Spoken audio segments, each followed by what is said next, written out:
और जम्मू कश्मीर से इस वक्त की बड़ी खबर, चिनाब नदी पर बने बांध के गेट खोल दिए गए हैं। रामबन में बकलिहार बांध के गेट खोले गए।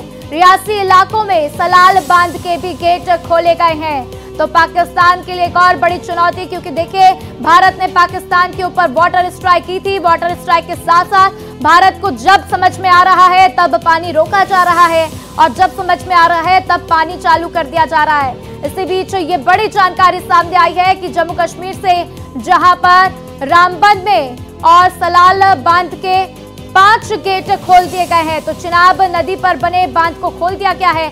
बकलिहार बांध के कई गेटों को खोल दिया गया है।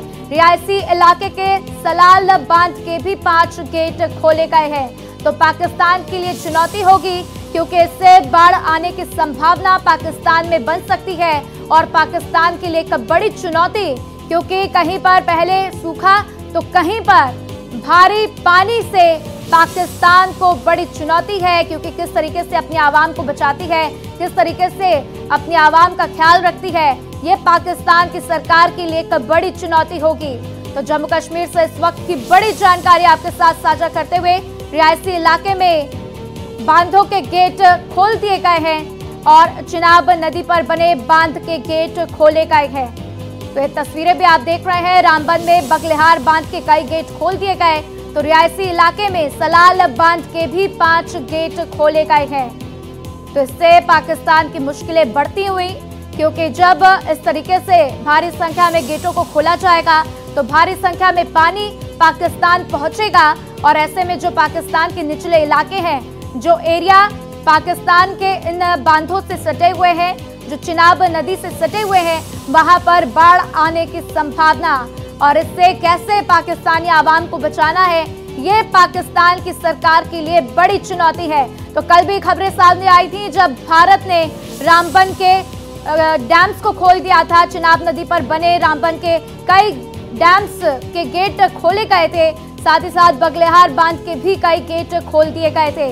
तो पाकिस्तान के लिए हर रोज एक बड़ी चुनौती, क्योंकि पाकिस्तान को लगता है कि वो भारत के ऊपर हमला करके अपने शौर्य का प्रदर्शन करेगा और उसका कोई कुछ नहीं बिगाड़ पाएगा। तो ऐसा बिल्कुल नहीं है।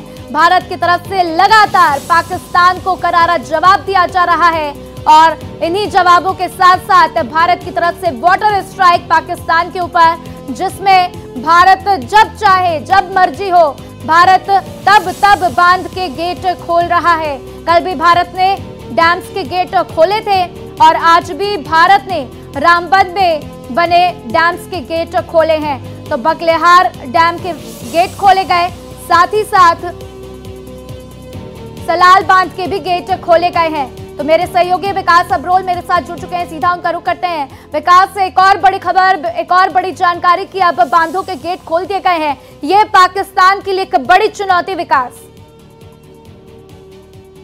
कि उनकी फसल तबाह हो रही है, अब वाकई में तबाह होगी, क्योंकि बकलिहार और जो सलाल डैम है वो चिनाब नदी के बने हैं, और चिनाब नदी के यानी कि पाकिस्तान में पानी की आपूर्ति जरूरत ज्यादा, यानी कि अब इलाके उनके डूब जाएंगे जो उस नहर के साथ लगते हैं। तो कहीं ना कहीं देखिए जरूरी है, अब भारत जो है नहीं चाहता पाकिस्तान के सिविलियंस पे अटैक करना, लेकिन अगर भारत को पाकिस्तान को सबक सिखाना तो भारत को ये चीजें करनी होंगी, क्योंकि पाकिस्तान को अभी तक समझ नहीं आ रहा कि भारत किस तरह से पाकिस्तान को धूल चटा सकता है। देखिए ये सिर्फ यही 2 डैम नहीं, और भी कई ऐसी चीजें हैं जो भारत करता है, लेकिन सुरक्षा कारणों से हम अभी बता नहीं पाएंगे। लेकिन भारत के लिए पाकिस्तान को धूल चटाना कोई बहुत बड़ी बात नहीं है, दिनों की नहीं कहूंगा, चंद घंटों की बात है, पाकिस्तान घुटनों पे आ जाएगा। लेकिन अब थोड़े इंतजार कीजिए, आप 3-4 घंटे में पिक्चर क्लियर होते ही इसका पानी पाकिस्तान पहुंचेगा, तो पाकिस्तान में हाहाकार मचेगा। देखिए पहले भी इस तरह से हुआ, हमने पानी रोका तो उन्होंने कहा कि हमारे यहाँ सूखा पड़ गया, हमने पानी छोड़ा तो कहते यहाँ बाढ़ आ गई। अब बताइए भारत क्या करे, पानी छोड़े या ना छोड़े? एक चीज पाकिस्तान को क्लियर करनी पड़ेगी। लेकिन हालात जिस तरह से बने हैं, भारत को भी कुछ रणनीतिक कदम उठाने होंगे ताकि पाकिस्तान को कहीं ना कहीं सोचने मजबूर हो। देखिए अगर हम डिफेंस की बात करते हैं तो लगातार जो है हम उनके हर अटैक को काउंटर अटैक कर रहे हैं।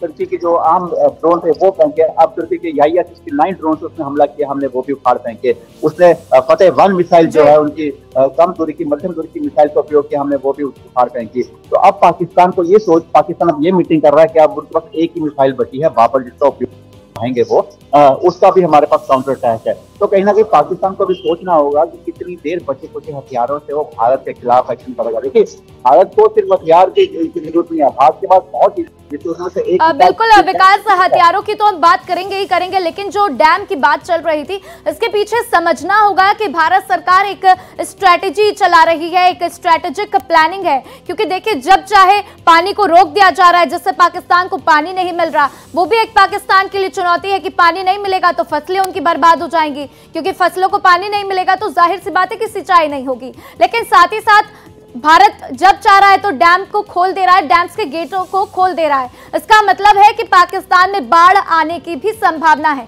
तो ये दोनों ही केस में पाकिस्तान की आवाम को भारी चुनौतियों का सामना करना पड़ेगा।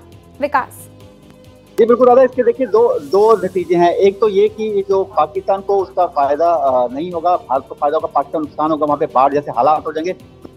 भारत लगातार पाकिस्तान से कहता है कितने सालों से कि जो सिंधु जल समझौता है उसको एक बार अमेंड करने की जरूरत है, उस पर बात की जाए। नोटिस दिए हैं बट वो उस पर कोई फैसला नहीं कर रहा, इस पर कोई ध्यान नहीं दे रहा, ना ही इस पर बैठ के बात करने को तैयार है। ऐसे में अब इस तरह से अगर भारत कभी जल छोड़ता है या बंद करता है तो पाकिस्तान को सोचना पड़ेगा कि एक बार उसको घुटनों पे आना पड़ेगा।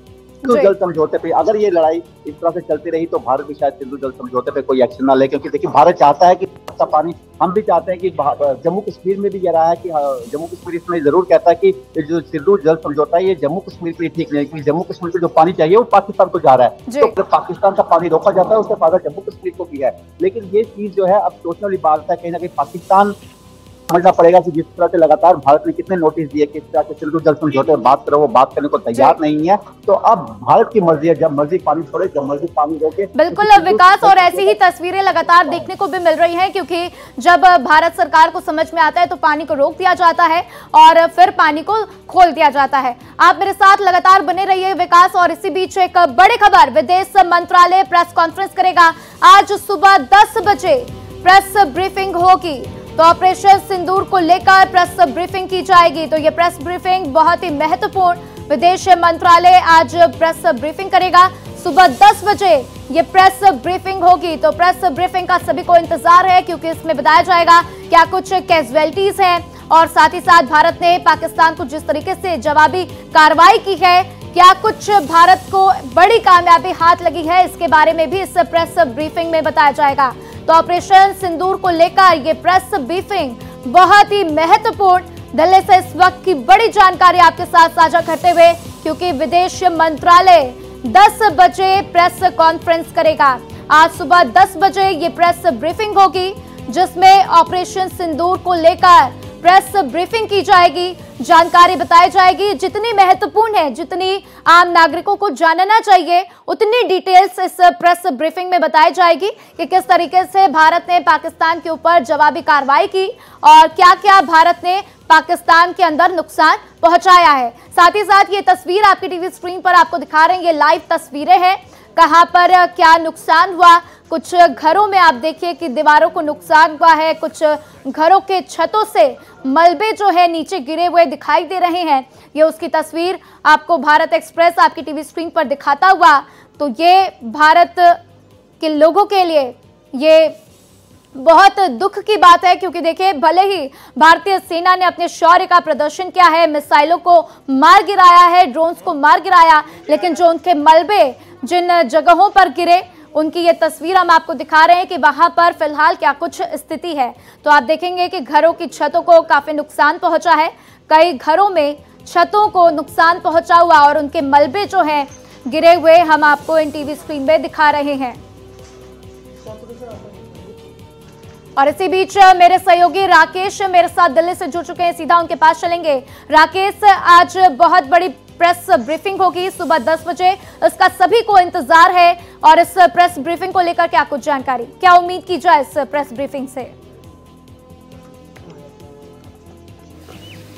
प्रेस ब्रीफिंग जो 10 बजे होनी है उसमें साफ ये किया जाएगा कि देखिए पाकिस्तान की तरफ से क्या अटैक किया गया, इसके बाद भारत की तरफ से क्या रिटेलिएशन हुआ, क्या जवाबी कार्रवाई हुई है। चूँकि शुक्रवार की रात से ही तमाम ऐसी जगहें हैं जिसमें मैं आपको बताना चाहूँगा, श्रीनगर है, इसके अलावा तमाम ऐसी जगहें हैं, अगर मैं शुक्रवार की रात की बात करूं तो उसमें श्रीनगर है, पंजाब है, जो एयरबेस हैं वहां पर भी जो डिफेंस सूत्र हैं ये बता रहे हैं कि देखिए वहां से पाकिस्तान की तरफ से अटैक किया गया। हालांकि जान माल का नुकसान नहीं हुआ है जो डिफेंस सूत्र बता रहे हैं।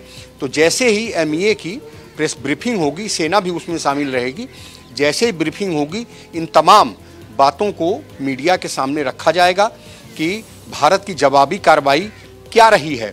क्योंकि जैसी सूचनाएं आ रही हैं कि भारत की तरफ से पाकिस्तान के 4 एयरबेस पर अटैक किया गया है, लिहाजा कितने जान माल का नुकसान हुआ है, चूंकि पाकिस्तानी मीडिया ये कह रही है कि भारी नुकसान हुआ है, लेकिन जब ब्रीफिंग होगी सेना और एमईए की तब इसमें बातें स्पष्ट रूप से सामने आएंगी कि आखिरकार कितना नुकसान हुआ है। लेकिन इसी बीच एक बड़ी जानकारी आ रही है कि बीएसएफ ने ये कहा है कि कल बीएसएफ के जितने पोस्ट हैं जो भारतीय सीमा से लगे हुए हैं, जो भारतीय पोस्ट हैं उस पे पाकिस्तान की तरफ से ओपन फायरिंग की गई, लिहाजा बीएसएफ ने उनका मुंह तोड़ जवाब दिया।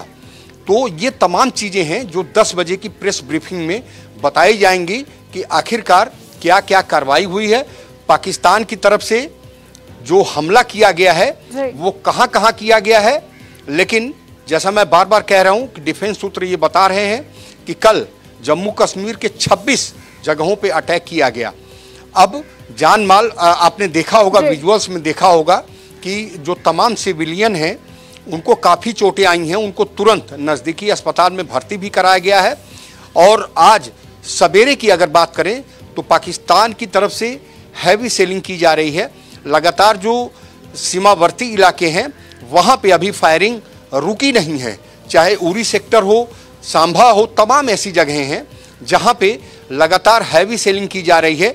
तो पाकिस्तान की कहीं ना कहीं ये मंशा है, चूँकि उसके पास कुछ राधा बचा नहीं है, तो उसकी ये कोशिश है कि कैसे युद्ध किया जाए। क्योंकि भारत एक शांति प्रिय देश है, लगातार वो नियमों का पालन करता रहा है, उसकी कोशिश रहती है कि सिविलियन को डिस्टर्ब न किया जाए, वहाँ जो रिहायशी इलाके हैं उन पे अटैक न किया जाए। लेकिन पाकिस्तान लगातार, चाहे वो जम्मू कश्मीर में मंदिर हों, गुरुद्वारे हों, जो रिहायशी इलाके हैं वो हों, उन पे लगातार वो जो है अटैक कर रहा है। बिल्कुल, देखिए राकेश, पाकिस्तान भले ही अटैक कर रहा है लेकिन भारत का हमेशा से एक ही रुख रहा है, शांति। भारत अभी भी शांति ही चाहता है, लेकिन पाकिस्तान ही है जो अपनी हरकतों से बाज नहीं आ रहा। राकेश, आज भी उम्मीद करते हैं कि कई बैठकें हो सकती हैं, कुछ महत्वपूर्ण बैठकें कल भी हुई थी और आज भी उम्मीद जताई जा रही है कि कई महत्वपूर्ण बैठकें होंगी। बैठकों को लेकर क्या कुछ जानकारी आपके पास? जी बिल्कुल, देखिए बैठकें हो सकती हैं, कल भी बैठक हुई थी। ठीक है राकेश, आपके पास वापस लौटेंगे, एक बार आपको टोकना चाहूंगी। इस वक्त जम्मू कश्मीर से इस वक्त की बड़ी खबर सामने आ रही है। पाकिस्तान जम्मू सीमा पर फायरिंग कर रहा है, बीएसएफ चौकियों पर लगातार गोलीबारी कर रहा है, बीएसएफ जवान दे रहे हैं मुंह तोड़ जवाब। तो कल रात करीब 9 बजे से पाक सेना लगातार गोलीबारी कर रही है। तो बीएसएफ का कहना है कि बीएसएफ उचित तरीके से जवाब दे रही है, जिससे पाकिस्तानी रेंजर्स की संपत्तियों को व्यापक नुकसान पहुंचा है। तो जम्मू कश्मीर से इस वक्त की बड़ी जानकारी आपके साथ साझा करते हुए, पाकिस्तान जम्मू सीमा पर लगातार फायरिंग करता हुआ बीएसएफ चौकियों पर लगातार गोलीबारी की जा रही है। तो बीएसएफ जवान लगातार मुंह तोड़ जवाब दे रहे हैं और कल रात करीब 9 बजे से पाक सेना गोलीबारी कर रही है, जिसका जवाब बीएसएफ की तरफ से पाकिस्तानी सेना को दिया जा रहा है। तो पाकिस्तानी रेंजर्स की संपत्तियों को व्यापक नुकसान पहुंचा है, ऐसा बीएसएफ की तरफ से बयान भी सामने आया है।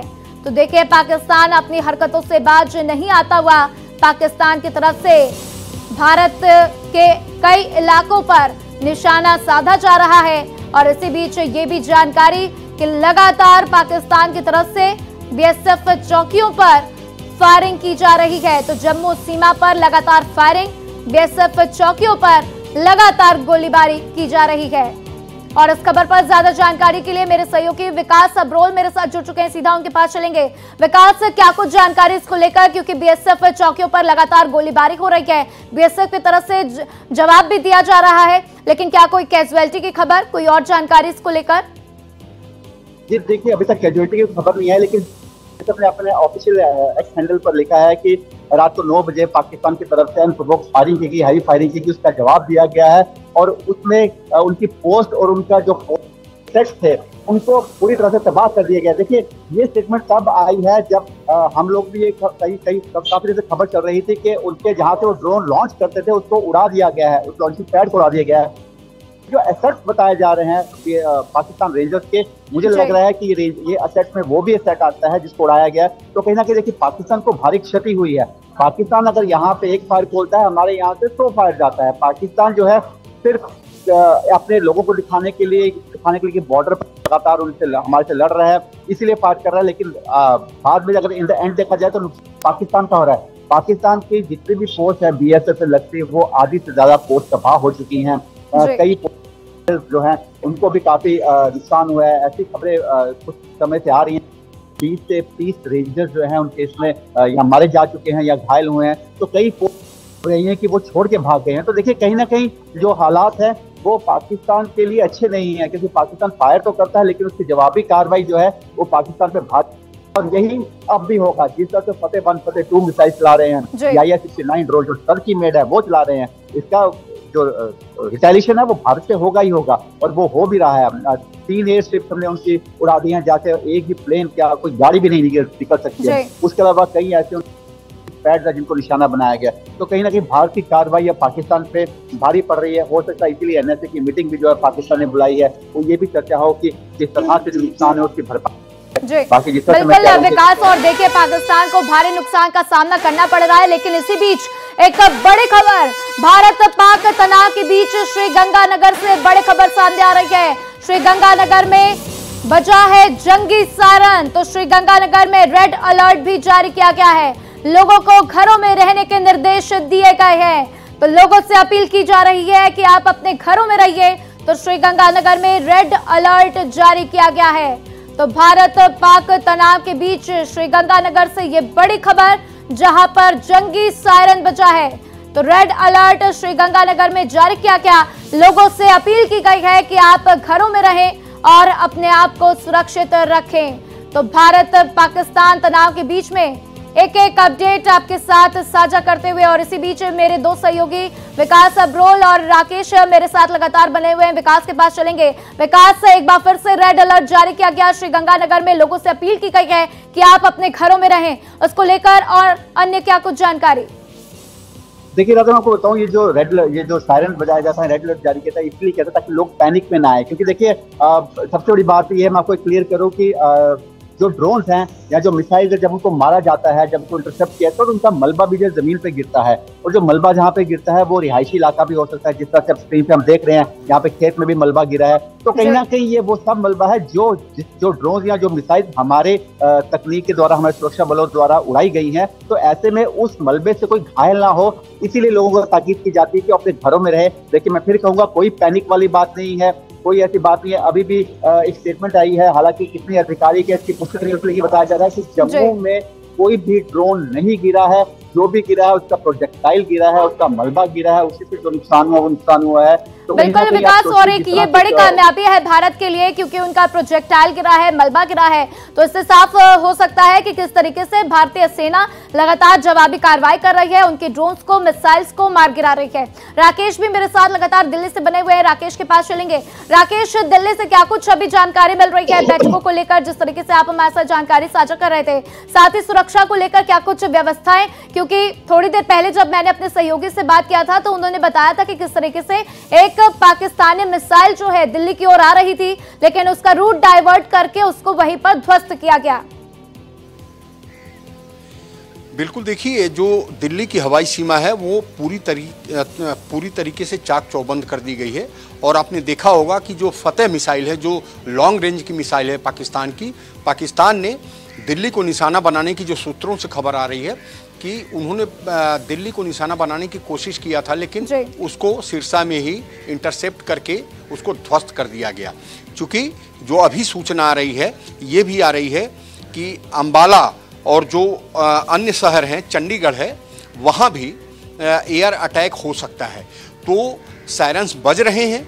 चूंकि आपने देखा होगा कि सरकार ने मॉक ड्रिल चलाया था और ये बताया था कि युद्ध की स्थिति के दौरान जो आम नागरिक है वो अपने आप को कैसे सुरक्षित रखें। इसी दरमियान जो है, जो पाकिस्तान में लॉन्च पैड है, जहां से आतंकियों को भेजा जाता था, जहां से ड्रोन को भेजा जाता था, भारत ने उसको ध्वस्त कर दिया है, नष्ट कर दिया है। तो कहीं न कहीं भारत द्वारा पाकिस्तान पे करारा प्रहार किया गया है। राधा, तो अभी जो एमईए और डिफेंस की जो सेना की प्रेस ब्रीफिंग होगी, उसमें एग्जैक्ट पूरी तरीके से ये पता चल पाएगा कि आखिरकार स्थिति क्या है। जो सीमावर्ती इलाके हैं जम्मू कश्मीर के, वहाँ पे जो फायरिंग हो रही है, क्या कोई जान माल का नुकसान हुआ है?